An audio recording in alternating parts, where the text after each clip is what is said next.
Thanks for coming on the pod, Mark.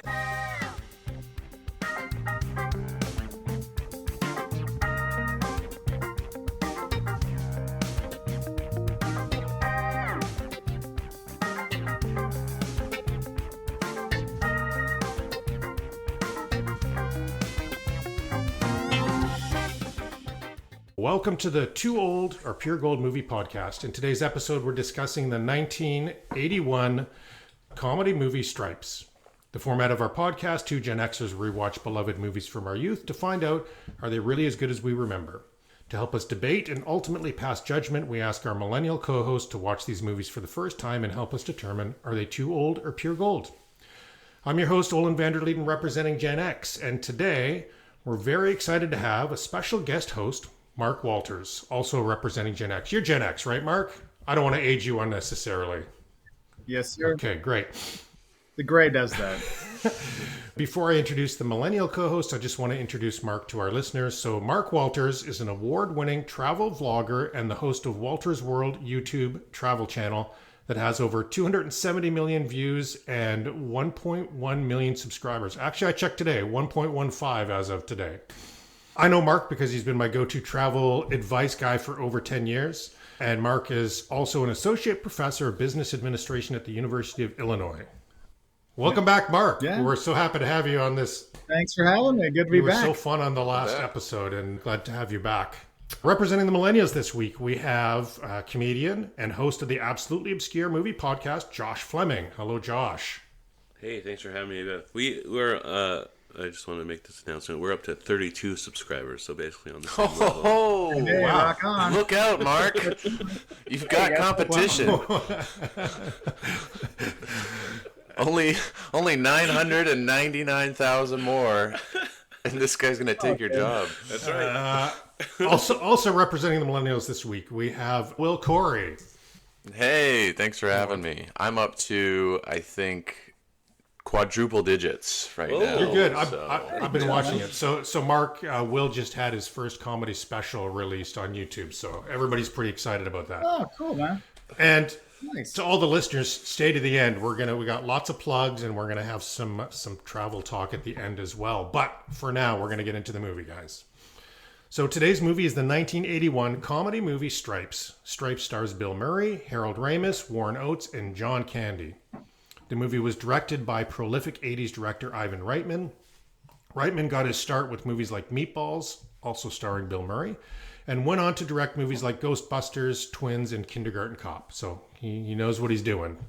The tagline from the movie poster is, "The story of a man who wanted to keep the world safe for democracy and meet girls." IMDb describes the film as two friends who are dissatisfied with their job decide to join the army for a bit of fun. But I think we can do better. And Mark, if you remember, what I like to do on this podcast is I get my 93-year-old dad to watch these movies and give us a plot summary. So here we go. Imagine losing your job, your car, your apartment, and your girlfriend all at once, and then joining the U.S. Army as consolation? It's hard to believe. But cab driver John Winger and his best friend Russell Ziski did it. Now the good news is that it turned into a very funny adventure that reminds me a little bit of MASH. Mind you, there is a funny tone-setting episode with an annoying taxi customer and a rowdy bunch of ESL students. But after that, we're getting to the disastrous and hilarious basic training.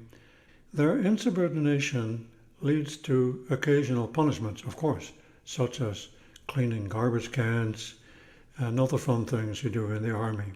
But in spite of that, they graduate. Watch for the platoon's late arrival for the graduation parade with a hilarious and unconventional dance presentation. The general thought it highly innovative, and as a reward, the new soldiers were sent on a secret mission to Czechoslovakia. Nowadays, we call that the Czech Republic. Their task is to rescue a NATO operative and of course, a most secretly group of attractive ladies. Needless to say, they succeeded. And that is the end of the story. There you go. What amazes me about my dad is he did Porky's for us. Our first ever episode was Porky's, and he said, this is the worst thing I've ever seen in my life. Actually, what he said is, I've been through the war, and this is the worst thing I've ever seen. But this movie he loved for some reason. I can't figure it out. That is very strange. So, Mark, I know this was on your list of movies that you'd be interested to talk about. Did you rewatch it for the pod? So I watched most of it again, but I was like, wait, I want to have more of the nostalgia part. So I watched the first part, and then I watched a little bit till the end part again, because I was like, I remember the ending was kind of silly when they went to Czechoslovakia to go get him out, and like the urban assault thing, and it's just I'm like Bill Murray and Harold Ramis doing the 80s machine gun shooting and jumping in the back of the RV kind of thing. I was like, oh man, like that one. We do much better with our action movies these days, but yeah, no, I took most of it in, but it was good to get some of the chuckles because you could really, I mean, some of the stuff was really dated, but it was cool seeing like John Candy again, and you got a lot of actors that became somebody later on. Oh yeah, so it was kind of and the fun whole to SCTV crew in there too.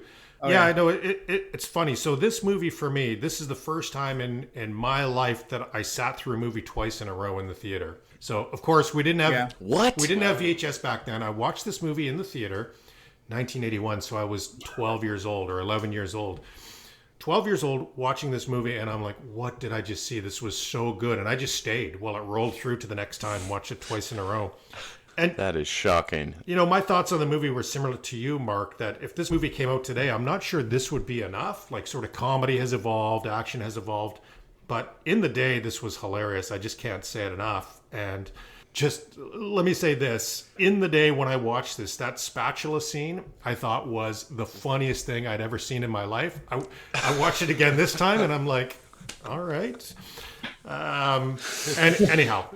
It's funny how you're like, wait a minute, that was funny as I recall. Or like when you try to, like, I was going to watch this with my 14-year-old. I'm like, wait, I can't remember, because we did one of the Revenge of the Nerds ones, and I'm like, wait, there's a lot of it's like, you know what? He's going to feel uncomfortable with this one. I'm like, wait a minute. So I had watched Porky's with him. I forgot. Revenge of the Nerds probably had more of the stuff. So like, wait, I gotta watch this one again to see. I would have rather watched this with my 14-year-old than my 93-year-old dad. But anyhow, guys. So you guys are comedians, fans of comedy. What did you think of this movie? Oh man, Olen, you know how I feel about a 2-hour comedy. I've said this before. I'll say it again. It dragged on. The first half, me and Josh were talking about this before the pod. It came out snappy. It had some pop. It had some zings and some zangs, but it just kind of dragged on. To be honest, I wasn't checking the time for the movie, and then at the point where they were doing the final exam, or whatever, like where they were late for I thought that was the climax of the movie. I thought it was like almost over. And then that scene kind of concluded, and they passed whatever, and I was like, this movie kind of sucks. That's the ending. But then it kept going, and I was like, oh Jesus. So that last half, it didn't really do it for me. You were right. A lot of the jokes were outdated. There was a lot of slapstick, like misogynistic, just bro-y humor in my opinion. But there was some good parts. I didn't love it though. Not my favorite Bill Murray movie ever. It's a time capsule for sure. This is so on brand for 80s movies. Josh, what did you think? Yeah, this is one I had seen before, and I was trying to go through like Bill Murray's filmography at one point, and then I got to Stripes, and I immediately was like, I don't think I need to see all of these movies anymore. But I did like it a little bit more this time around. But yeah, that whole third act with the vehicle and the going to the Czechoslovakia, I don't know. It wasn't. It's such a weird shift. Yeah, it was like the like executives sent a letter and we need some action at the end. And yes. Put that like, oh, okay, let's, because the tone of it doesn't fit. It's like when Hulk like at the end runs and jumps on top of the RV at the end to get out. I'm like, that just I don't know. I agree. It was too different. And like you said, it's very strange for for an action movie, sure, it makes sense, but weird seeing these two comedic actors doing that kind of stuff. Oh, those guys with I guns. was like, I was watching the ending. I'm like, dude, Harold Ramis. Like, he looked more realistic when they were doing Ghostbusters. He's got the the proton pack. Like that's he seemed more more normal with Harold that one. Ramis seems out of place every place in this movie. I mean, he's a funny guy, but even imagining him in the army, I can't imagine. Yeah, even Yeah, him like did, I was like, hey, you know what? You don't like being a teacher. Let's just go join the army. Okay. You know, back then that was kind of like one of the things you had to kind of place your suspension of belief, like put that over there. Anything can happen. Like that was kind of a standard thing. Whereas now it's like we have to explain the background for everything because it was like, oh, who's going to do this anyway? Oh, well, Thanos because of his cut planet, la la la. There's like always the background for everything. Whereas back then it was like, it's just the way it is. These people are bad. Why not? You know. Well, one thing I love about this podcast is the idea of looking back and seeing if these movies that I thought were good were actually good. And it's really hard to separate nostalgia because I loved watching these guys, these young comedians, just cooking on the screen, and even a lot of the SCTV cast that had bit parts in this were pretty cool. And I'm going to disagree with you guys a little bit. The first part of the movie, funny, some funny lines, but, I'd seen that before. MASH, Private Benjamin, I've seen that kind of stuff before. I love the idea of a recreational vehicle with curtains on the windows being an assault vehicle. It just made me laugh so much. We need the van lifers now to do that. Hey, we moved from van life to assault life. You couldn't even drive that vehicle on a gravel road. If it's not a paved highway, you're not getting anywhere. It made me laugh. Okay, Mark, when did you see this movie the first time? I want to say early 80s because I had the VHS tape. So when I was a kid, like my parents traveled a lot, so like it was like, hey, I can watch movies when I'm home, and like so I had all the VHS tapes. Stripes I watched a lot because Bill Murray was like my favorite comedian, and then Ghostbusters just took over the top for me with him. Like I've always been a fan of his work, and that's why I was like, I got to watch Stripes. So that's why that was one of my early before I got into the Adam Sandler phase of watching movies over and over again. I watched Bill Murray's movies over and over again. So like Stripes was one of the ones I watched a lot. But yeah, like for me, that was one of the things I just like Bill Murray so much. Like I think it's like you like somebody, you're gonna think their jokes are funnier. And like back then I was like, this is great. Now I watched him again, I was like, it's okay. It's got his kind of typical like sarcastic humor in it because he kind of plays the same character in most of his movies, at least most of the comedies. That's why when he came out with What About Bob was something a little bit different. That was a great one. It was but it was like I was like I enjoyed it, and I loved it as a kid. And then now it's like I'll watch it if it's on. Like if I'm flipping through and it's on, I'll like stop for a while and watch it still. But this is the thing for me about how movies age, because like I said at the top, that spatula scene when I was a kid, I thought like, oh, this is the funniest shit I've ever seen in my life. And I remembered that as I turned the movie on, and then I got to the spatula scene and I'm like, oh dear, what have I done to these poor comedians, these poor millennial comedians that I'm going to make watch this. Yeah. For me, the scene that was like that was the when they're kind of talking about why they joined up, and like Hulka when he's going through not Hulka, but John Candy's character when he's going through his part, Ox, and you're like, oh, that joke bombed with the guys in the thing, but also bombed when you're watching it later. You're like, oh, and when I was a kid, I thought like, oh, this is all great stuff. But then you're like, man, it gets a little awkward. The guy's like, don't touch me, I'll kill you. I was like, yeah, it didn't hit the same notes, which could be because it was a different time. Like the comedy was at a different place, but interesting. So, Will, as a Canadian comedian who wasn't born in 1981, you might be best qualified to answer this. Do you think this is an accurate depiction of life in the U.S. Army at the time? Yeah, maybe. I don't know. Not the shitty recruits. They probably all would have been dishonorably discharged like day one, but I don't know. There was definitely some aspects of it, like all the hierarchy, just like shitting on the soldier below them. Yeah, and all their jobs were on the line. Like that's probably kind of true. I assume we'll get to it, but John Larroquette, so good. Oh my God, in his role. What, the major or the captain or whatever, the guy? What is Yes. his The guy who was the peeping Tom with the binoculars. He's like the dude who tells him to shoot off the mortar. And Yeah, and then it kills or it hits Hulka or whatever. like, sir, I am in charge. Yeah. He was Lord Captain Kevin, man, he was Stillman. so underrated. He was great back for it. Yeah, like I always thought he could do more. He was so Yeah, he's funny. pretty good. I had that in best parts. Mark, do you remember in the era there were so many movies on this theme? Like on the comedy side, we had MASH, Top Secret, Private Benjamin. On the more serious side, Officer and Gentleman, Taps, Biloxi Blues, Heartbreak Ridge. I mean, this was a pretty popular genre. Yeah, that was also the early '80s, going through probably through the '84 Olympics. You had the Cold War was in full effect.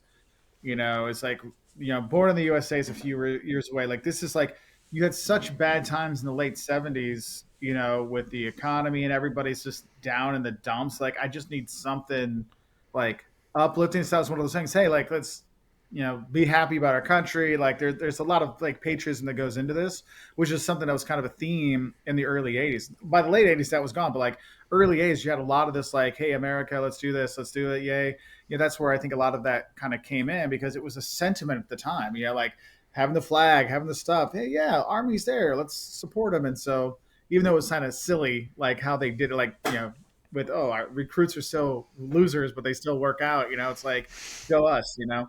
I think that's something that we don't think about a lot because you did go from a very down period to prosperity and like the kind of an uptick and like, hey, things are going to get better kind of like vibe that people felt because once when inflation went down below like 20%, people were like, oh, hey, that's not as bad. And, so I think there's some undercurrent in there that probably influenced. And the Army, the people just showing up to the office and signing up to the Army. There must be a lot of guys like Winger that actually do this, that just sign up on a whim and then are like, what did I do? This is not me. Yeah, well, and back then that was also, like it still is a career path now, but people don't think of it that way. But back then it was, like, oh yeah, you're gonna go in the trades, so you might go to college, you might, go in the Army. Like they were all equal. Like the last 20 years, 30 years, it's been, oh, you go to college, but it's not good. And like, come on. That's where I think things are starting to turn, like, that's why it looks a little bit different now because a lot of people don't consider the Army as a career. And you're like, wait, no, that for a long time, that was a significant career track for a lot of young men. It was. That reminds me, sorry, I don't want to skip ahead, but that reminds me of one of my favorite parts was when they were talking about their reasons for joining. And I forget the one guy's name, but he was just like, well, my granddad was in it and my dad was in it, so I just wanted to join before I got drafted. And they were like, there's no draft, buddy. Like, yeah, then he was like, was there a draft? Like double that. It was like that. I felt like that line when he was doing that was like ad libbed. He's like just to add something else onto it. I was like, that was fun. That was fun. We'll continue on to best parts in a second, but I just had a couple more. Well, wanted to say I'm constantly now thinking about how I viewed this when I was a kid, and just to give you another window on how I viewed it in 1981 is that scene where they're doing the boot camp. And they run across the log and he slips and nuts himself on the log. That was also one of the funniest things I had seen by 1981. Since then, I've seen. I still flinch. I'm like, oh. I do. That's the thing. See, that's the thing is that the idea of the slapstick humor, but the real like, oh yeah, that would happen to me. That's what makes it so much more fun. I was like, yeah, that would totally happen to me if I was doing that. Like, it's like it hits a little bit harder. It really did. This movie, I realized this time around that it just made me think of if I was in the Army, and it's like you can't be sarcastic to your officers all the time. Yeah, I don't think it no, would you cannot. I don't think it would go over your well life would for be me. living hell. Yeah, I don't think so. Just note to you guys, comedians, I don't think do well in the Army. So. Mm-hmm. I think we said something about that in the movie, actually. Oh. They did. Oh, you're a comedian. Okay, so Mark, I have a travel question for you here. A line from the movie. It's Czechoslovakia. It's like going to Wisconsin. Is this accurate? In terms of the percentage of wilderness to population, yeah. In terms of backwaterness, kind of back in the 80s, yeah. But I would not say. I would say Czechoslovakia is more back where they were going. It would be more like New Hampshire, to be honest, with the mountains. Wow. Wisconsin doesn't really have You got mountains. that dialed They have in. lakes, mountains, so We weren't far off. Interesting. For the record, I love Prague. Great. unless there's a part of Slovakia part that has like a basin that would look like it. I guess you could say that, but I think they were doing that more as a joke because the Chicago guys were making fun of Wisconsin. Okay, I have two more questions before we move to best parts. Josh, do you think this movie helped in enlistment like Top Gun did? Probably not as much, but maybe a little spike. Who knows? I guess there maybe was some. I do like you were saying. I love the idea of just being able to very easily talk your friend into joining the army with you. Yeah, that was so crazy. Oh, that was hilarious. He's like, I have work on Monday. He's like, come on. He's like, all right. Actually, that was great when he tried to escape, and he's like, "You're not leaving. You did this to me."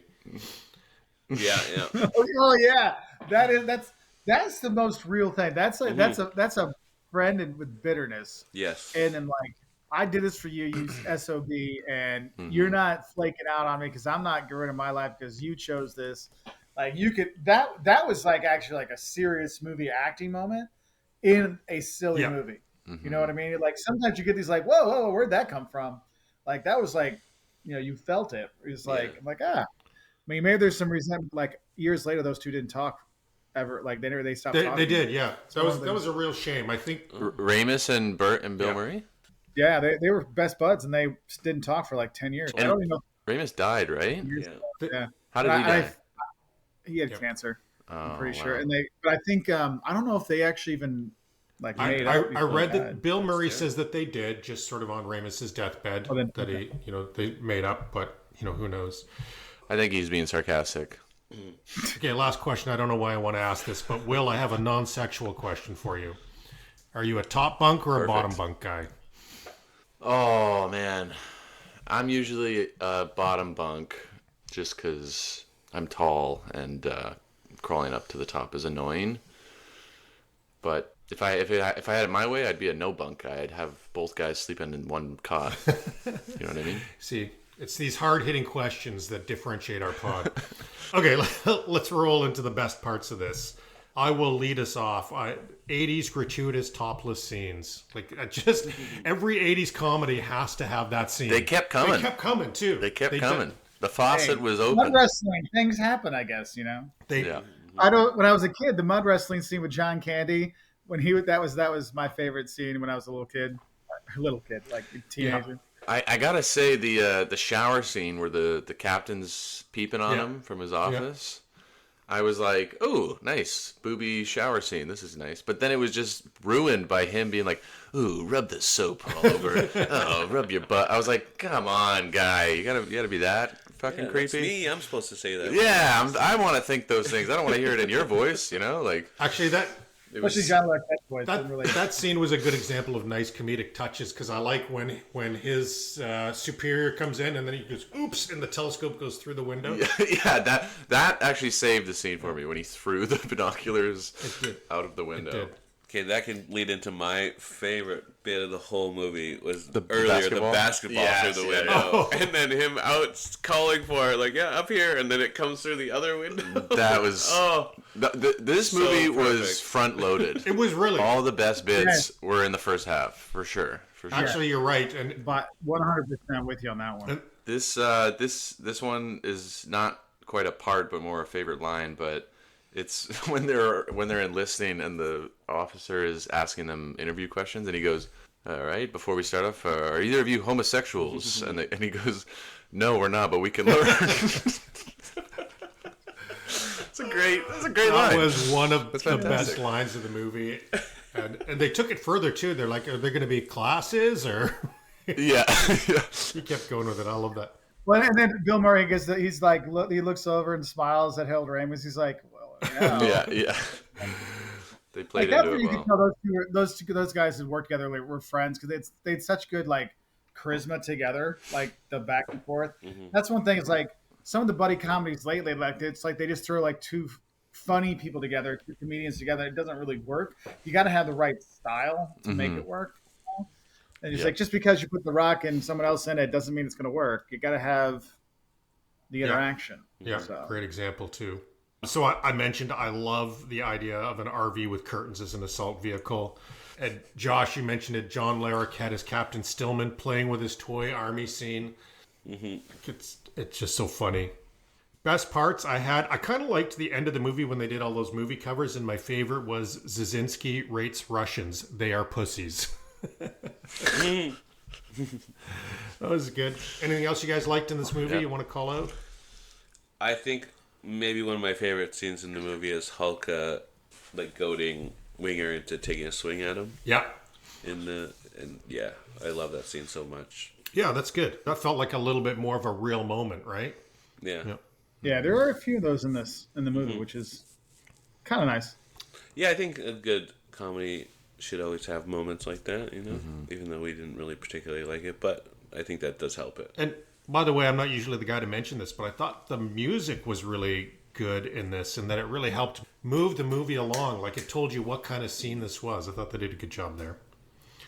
Oh, you know what else I was impressed by this time around was their, I don't know what you call it, but when they did their number and all the like these comedic actors doing the twirling of the gun, it was like so on point. That's the fact jack or whatever. Yeah, it was crazy. I was so impressed. The fact they pulled. That's why I thought that scene was the climax. I was like, oh, they pulled it off. They're coming together. You know, they're a fucking team now. That was great choreography and Josh, you heard my dad call that out as hilarious.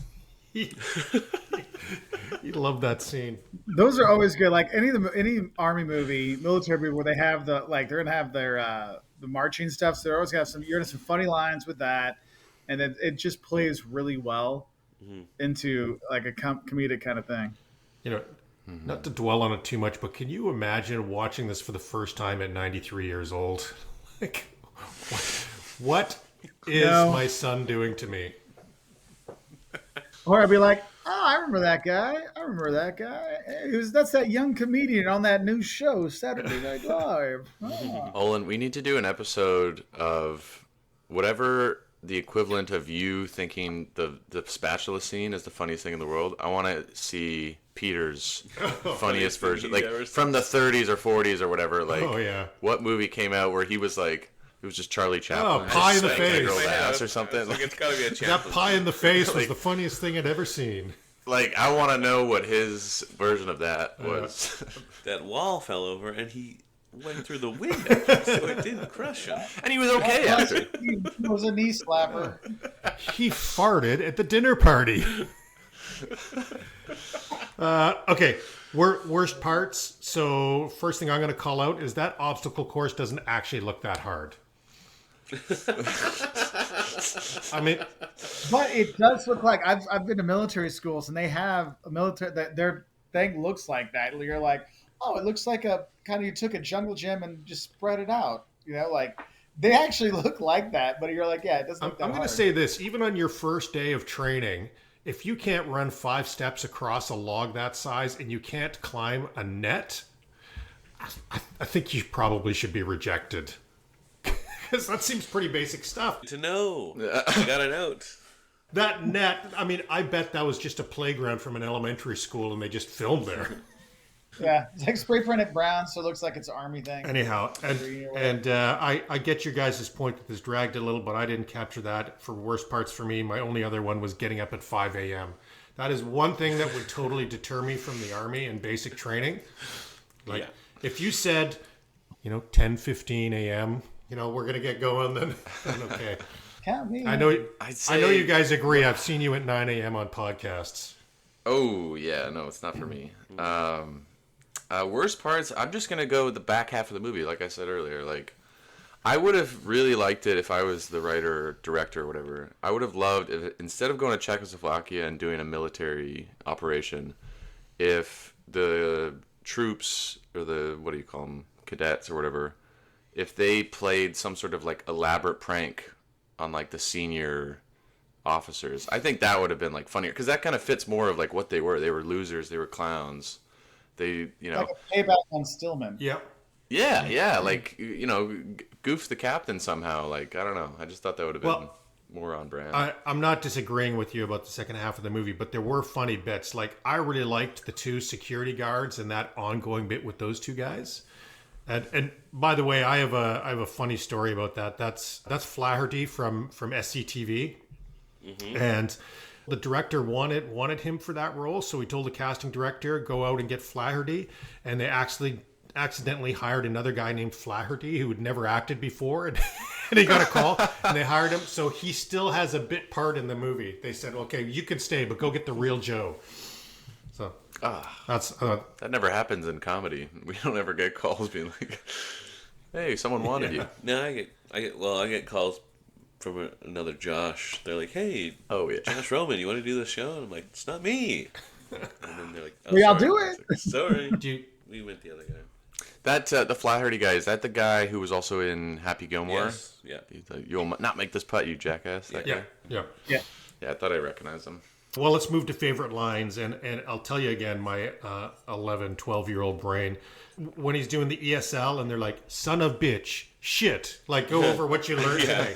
For some reason, that line has been in my head ever since, and that comes up in my brain all the time. Son of bitch, shit. I don't know, it's so stupid, but that's the truth. It's pretty accurate to ESL classes, not gonna lie. Okay, well, I think I can pick out the best line from this and see what you guys think.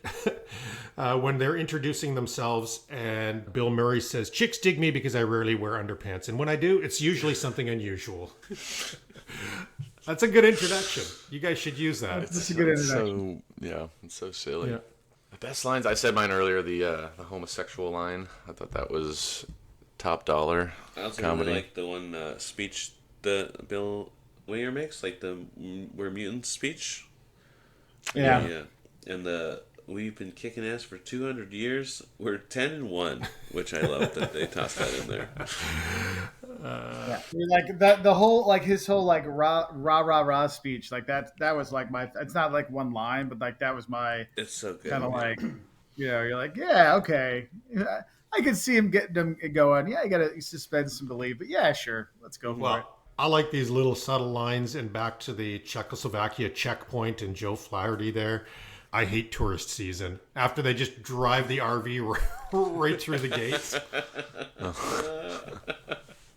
Okay, well, I'll tell you what. Let's talk about how this movie did. And before I even get into it, millennials, do you think this movie was successful in the day? Mildly. I'm gonna say middle of the road. Probably did fine. Probably made its money back in a little bit Okay, more. well, buckle up. According to Box Office Mojo Worldwide, Stripes was the 5th highest earning movie at the box office in 1981. What the That's fudge? like $300 million these days. Like if you put that in context, like if you look and you're like, what's the fifth movie? Crazy. That's like dang. 5th biggest What movie. came ahead of it? Okay, so it was beat by Superman 2, which was the leader at the box office in 1981. It was beat by Raiders of the Lost Ark, On Golden Pond, and Arthur. Those are the only movies that beat it. It was a huge hit, and it beat out other fun comedies like Cannonball Run, Busting Loose, Neighbors. It also beat out my nemesis, Chariots of Fire. I have a thing with the movie Chariots of Fire, Mark. I hated it, and I'm bitter that it got an Oscar. And it was, by the way, the Oscar winner this year. So by the numbers, so you know it did well. By the numbers, budget of $10 million. That seems pretty cheap for a movie, even in 1981. Guesses on the box office. Probably fucking 80 million. Yeah, I was gonna go I'll go 120 maybe. I don't know, 5th highest. I was like, it's 5th highest. You figure back then, 100 million was an insane amount of money. So I'm going to say 82. Yeah, you guys are really close. You just Price is Right at will. 85 million.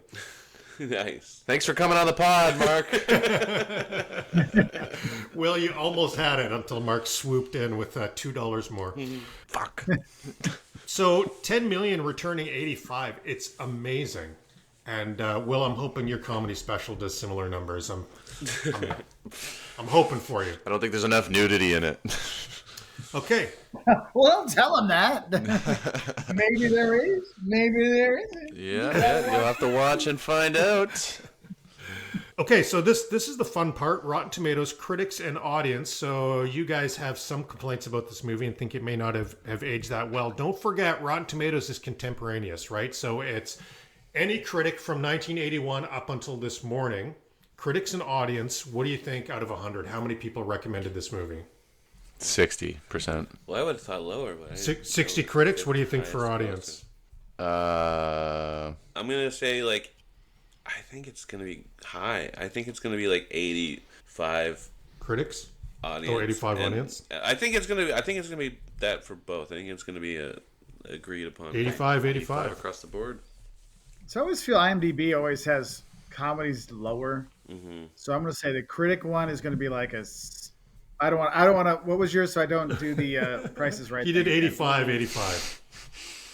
Okay, I'm saying like critics like maybe 57, 60, and then audience score I'm going to say like 70.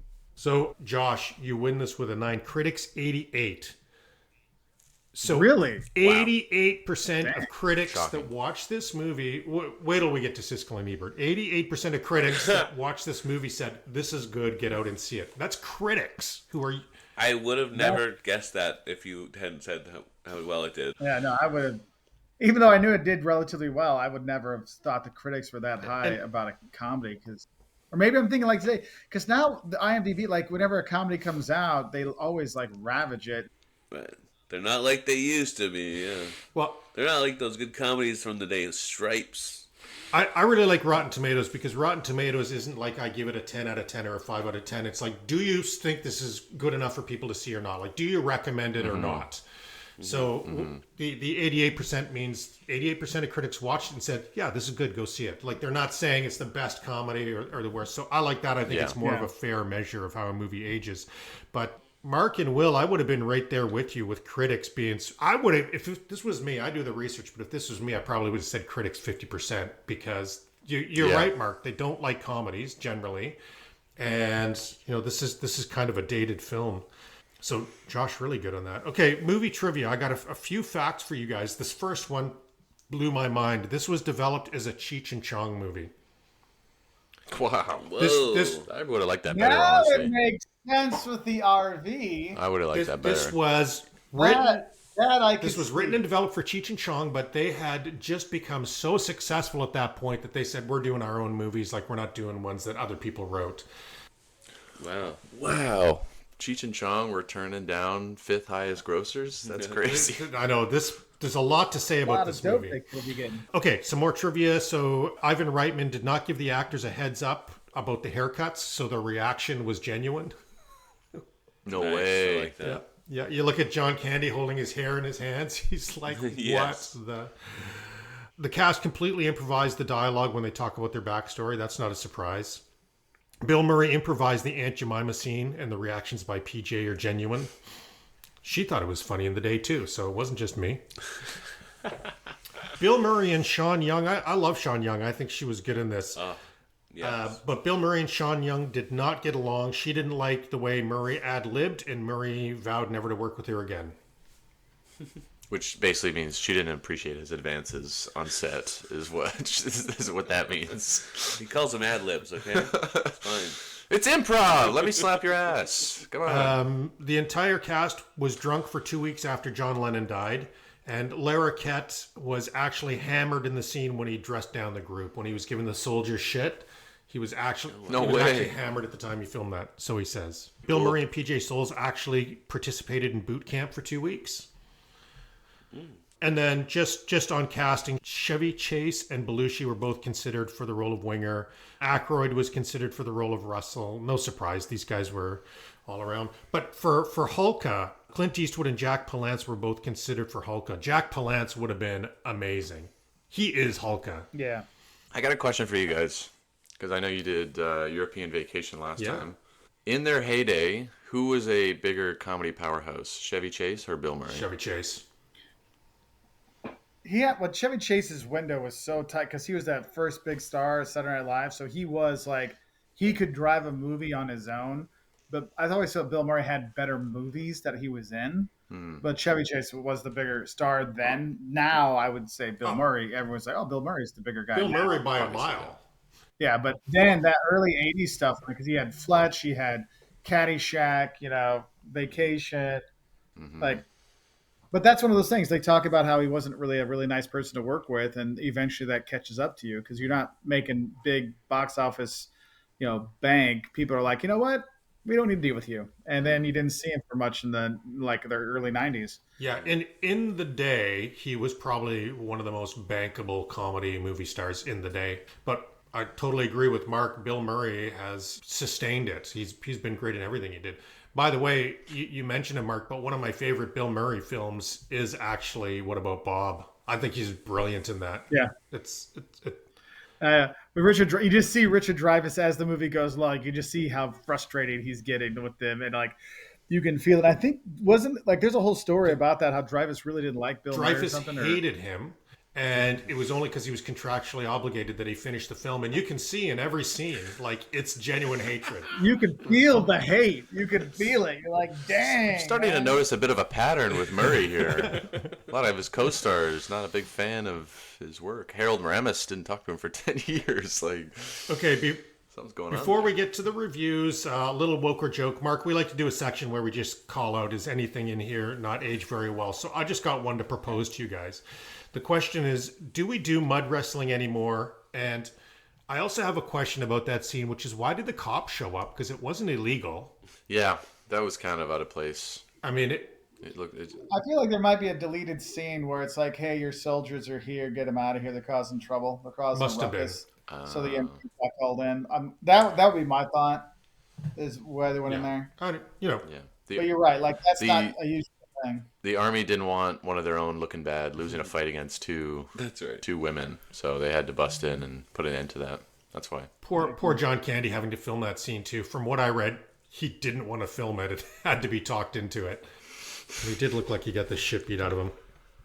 Okay, well, let's see what people thought about this movie. So, reviews. However you guys felt about this movie, I promise you there's others who liked it more or less than you. For this movie, there were 29 10-star reviews out of 217 total reviews. And the funny thing is, there's a ton of 10-star reviews that say, I saw it when I was 12, the same age I was when I saw it. So, obviously, it had a demo, right? Case in point, W. Whitchin. I was 12 years old when I saw this movie in the theater, and in my opinion, it's one of the greatest movies of all time.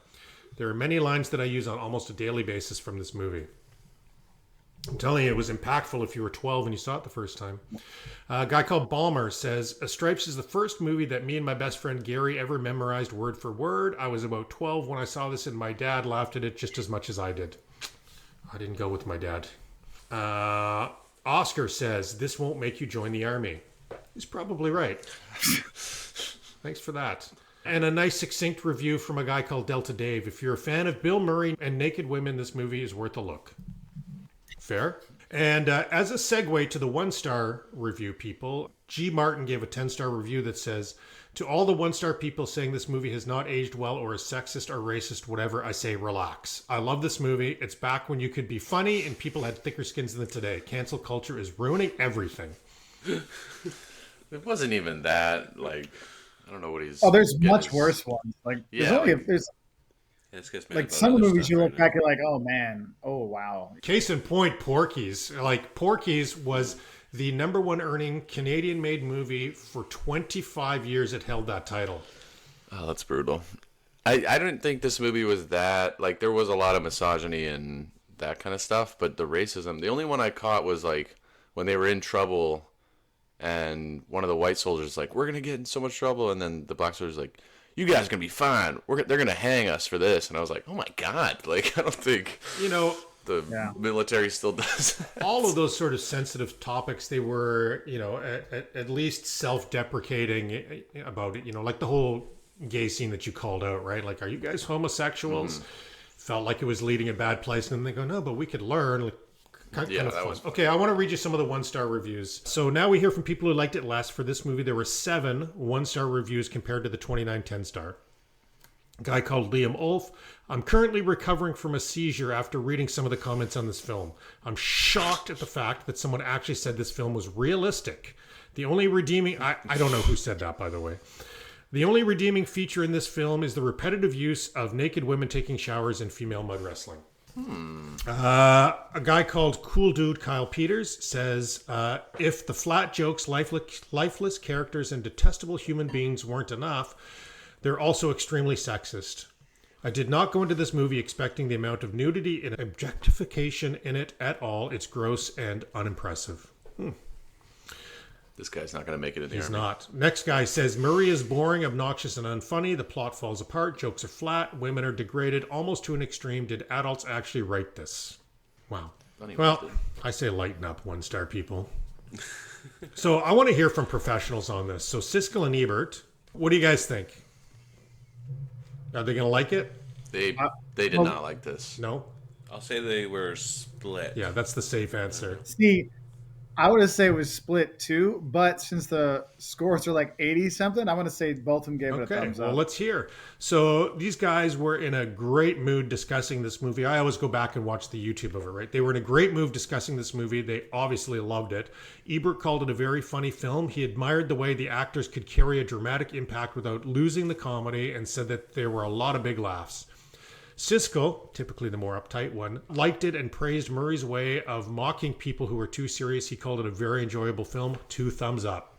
These guys are a bunch of perverts. What They the loved hell it. is going on here? I was thinking they should. What is this? So many naked women. Great. So only 2 more questions here. Remake. Do you guys think this movie deserves a remake or sequel? I don't think it deserves it, but it's a good enough premise you could remake it, but I wouldn't want them to. I feel like army movies nowadays are so gritty and real. It'd be weird to see a comedic version of that. I don't know. Mm-hmm. Yeah, I mean, I think you're right with the premise. Definitely could be redone. Like I wouldn't do a sequel or a direct remake, but you're right. The premise could work again. But you're right. You're both right because like now, if anything's movie related, it's like you can't have fun with it. It has to be super serious. Someone's gonna have to die. Like if it was done today, well then Harold Ramis' character probably obviously dies in the accident, and then they have to turn it around, and then we have the dramatic montage, and then they get through, and then it's a huge battle, and it's The Rock is the other guy. You're like I can see how they'd be like, let's amp it up to like today's standards, and that'll lose like what made it what it was. Mm-hmm. Yeah. But you're right. I mean, I could totally see it happening. Well, but I just see like I always say, they get the notes from the whatever, the higher up studio, and they're like, hey, do this, hey, do that, and it kind of loses so it. all I found is that in 2017 CBS tried to launch a TV sitcom based on this, but I think it's the wrong era. I mean, that would have worked in the 80s. We had MASH, was the longest running show for a long time. It went like 12 seasons based on a similar premise, but yeah, that's all I have. Okay, well, let's conclude on this movie. Do you guys think this movie is too old or pure gold? I'm going to say too old. I'm really torn. Do you guys have like a middle option? I don't think it was good. No, nobody listens to the rules of too old or pure gold, and they make up their own categories. Matthew often says it's like platinum or silver. He doesn't get it. Yeah. Well, I'll say if it's gonna be one day, I'm gonna say pure gold because you can still watch it. Like you can still like sit down and watch it. Whereas some you can't sit down and watch anymore. This one you can still sit down and watch. So I'll say it's pure gold just because you have to do it that way. Because I always take it where it's too old. It's like, dude, I'm going right past it on the streaming service, not even noticing it. That one, Stripes, I'll still be like, yeah, you know what? I guess we can watch that. Like, I'm not saying it's amazing, but it's not burn it and never watch it again. It's worth a rewatch. Josh, let me help you out. So you're a comedian, and this is a comedy movie. Would you tell fellow comedians? Would you say, go watch this? It's interesting to watch. You know what? I guess in that vein, I would say that I laughed a lot through the first like 2/3 of it. So yeah, maybe I would say pure gold based off that. Yeah, great. And you goaded him into it. I think it's kind of cool to look back at what was funny in the day. And if you're going to do that, trust me, there's a lot of movies worse than this. A lot of worse comedy movies in the 80s than this. And I'm going to make you guys watch some of them. A sucker for Bill Murray's delivery, too. Yeah. His dry delivery is so great. It's better than Porky's, I'll give you that. His off the cuff, like when his girlfriend left and he said, "You can't leave, the plants will die." Like, that line was so good. I mean, and he's just coming up with that off the top of his head. I mean, in a way, he's brilliant. So, For me, I cannot quiet the 12-year-old in me. This is pure gold. Like, still. Although I will say that spatula scene was not as funny as I thought, but yeah, it's only the second funniest thing I've seen now. Okay, so that is the end of the pod, but everybody, I would like you to stick around just for a minute because I want to get in a bunch of plugs here. I also have 1 or 2 travel questions here. So Mark, I'm checking out your videos, and it looks to me like the last place you were in was Panama, right? Well, I was there earlier this year because what I do is I film a bunch of videos when I go place. And if I put more than like 3 videos from one country in a row, they just kind of like don't get seen anymore. So I kind of like put them around different times of the year. Oh, nice. Right. Okay. Well, I wanted to ask you, what is your next destination? The Bahamas.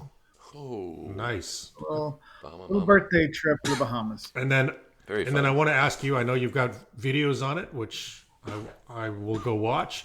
But I'm thinking about Croatia for my next vacation. What do you think about Croatia as a destination? It's great. So, what's great about Croatia, they've been taking in tourists for thousands of years, and you can see it in the culture. You have if you go on the Dalmatian coast, the islands that are there are great to go to. Dubrovnik is always super packed, but if you're there at night, it's actually calms down quite a bit. And what's cool, like a lot of people just go to Dubrovnik, but from there you can do like a day trip into Mostar in Bosnia or to Kotor in Montenegro. But if you go into the north, it's weird because I guess for you it'd be something like this, but like there's the part that goes inland with the mountains here with Zagreb and stuff, which is totally different. And the long coastline, the top part, you go to like Pula and see like the Roman ruins. So you go down here to the Dalmatian coast in the south. I mean, you'll be fine. The food is great because they have like Italian influence and like Austro-Hungarian influence. So you get great meats, you get great pasta, you get great seafood. Like you understand why people love Croatia when you go there. Great. I'm excited. And Josh and Will, Walter World videos are great. When you guys are traveling, you're planning your trips, just look up the destination with his name and you'll find a good video. Right on. So Mark, where do people find you?